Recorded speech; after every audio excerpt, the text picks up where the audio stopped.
आदित्य, नाम तो उसका यही था, आदित्य। एक साधारण नाम, एक साधारण आदमी, लेकिन उसकी कहानी साधारण नहीं थी। दिन में वो एक साधारण क्लर्क था, एक ऐसा क्लर्क जो हर दिन वही काम करता था, वही फाइलें, वही दस्तावेज, सरकारी दफ्तर, फाइलों का ढेर और घंटों काम। उसकी जिंदगी एक रूटीन बन चुकी थी, एक ऐसा रूटीन जो उसे थका देता था। लेकिन रात में वो एक परछाई बन जाता था, एक ऐसी परछाई जो अंधेरे में गुम हो जाती थी और किसी को पता भी नहीं चलता था, एक ऐसी परछाई जिसके राज उसके साथ ही दफन हो जाते थे। वो एक रहस्यमयी दुनिया में जीता था, जहां हर कदम पर खतरा था। आदित्य के पास एक राज था, एक ऐसा राज जो उसकी जिंदगी को बदल सकता था और शायद दुनिया को भी।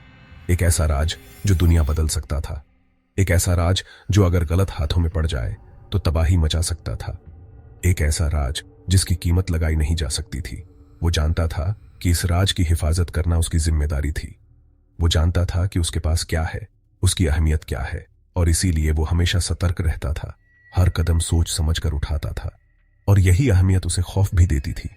उसे डर था कि कहीं कोई उसका पीछा तो नहीं कर रहा, कहीं कोई उसकी हरकतों पर नजर तो नहीं रख रहा।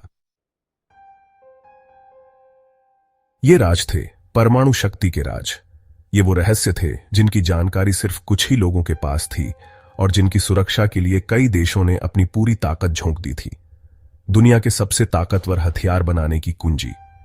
ये हथियार इतने विनाशकारी थे कि एक बार इस्तेमाल होने पर पूरी दुनिया को तबाह कर सकते थे। आदित्य जानता था कि ये राज कितने खतरनाक हैं। उसने उन दस्तावेजों को देखा था जिनमें इन हथियारों की पूरी जानकारी थी। वो जानता था कि अगर ये जानकारी गलत हाथों में चली गई तो इसका अंजाम कितना भयानक हो सकता है। ये राज कितनी आसानी से तबाही मचा सकते हैं। एक छोटी सी गलती और पूरा शहर राख में बदल सकता है। लोग अपने घरों से बेघर हो सकते हैं और जीवन भर की मेहनत एक पल में खत्म हो सकती है। लेकिन साथ ही वो ये भी जानता था कि इन राजों की कीमत क्या है। ये जानकारी इतनी कीमती थी कि लोग इसके लिए करोड़ों रुपए देने को तैयार थे। ये वो रहस्य थे जिनकी कीमत सोने से भी ज्यादा थी। कितने लोग इसके लिए मरने को तैयार हैं। ये जानकारी इतनी महत्वपूर्ण थी कि इसके लिए युद्ध छिड़ सकते थे और हजारों लोग अपनी जान गंवा सकते थे। ये वो रहस्य थे जिनके लिए लोग अपनी जान की बाजी लगाने को तैयार थे। और यही लालच आदित्य को अंदर ही अंदर खाए जा रहा था। वो जानता था कि इन रहस्यों को सुरक्षित रखना कितना जरूरी है, लेकिन साथ ही वो इस बात से भी वाकिफ था कि इनकी कीमत कितनी ज्यादा है।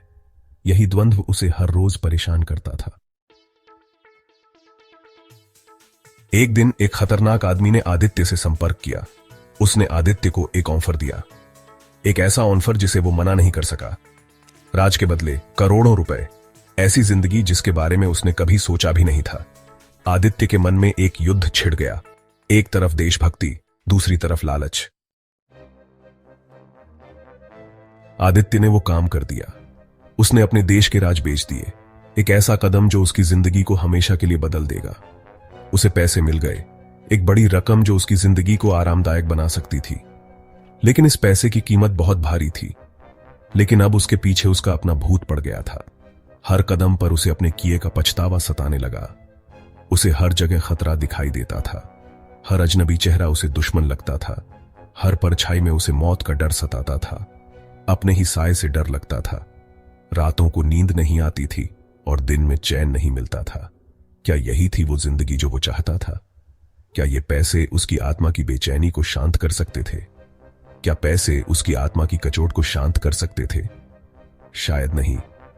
आदित्य ने जो किया उसकी कीमत सिर्फ पैसे से नहीं चुकाई जा सकती थी। आदित्य का अंत बुरा हुआ।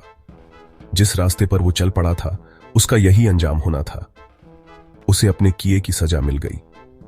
लेकिन क्या सिर्फ सजा ही काफी थी? आदित्य की कहानी एक सबक है, एक सबक जो हमें याद दिलाता है कि लालच और विश्वासघात का रास्ता कितना खतरनाक होता है।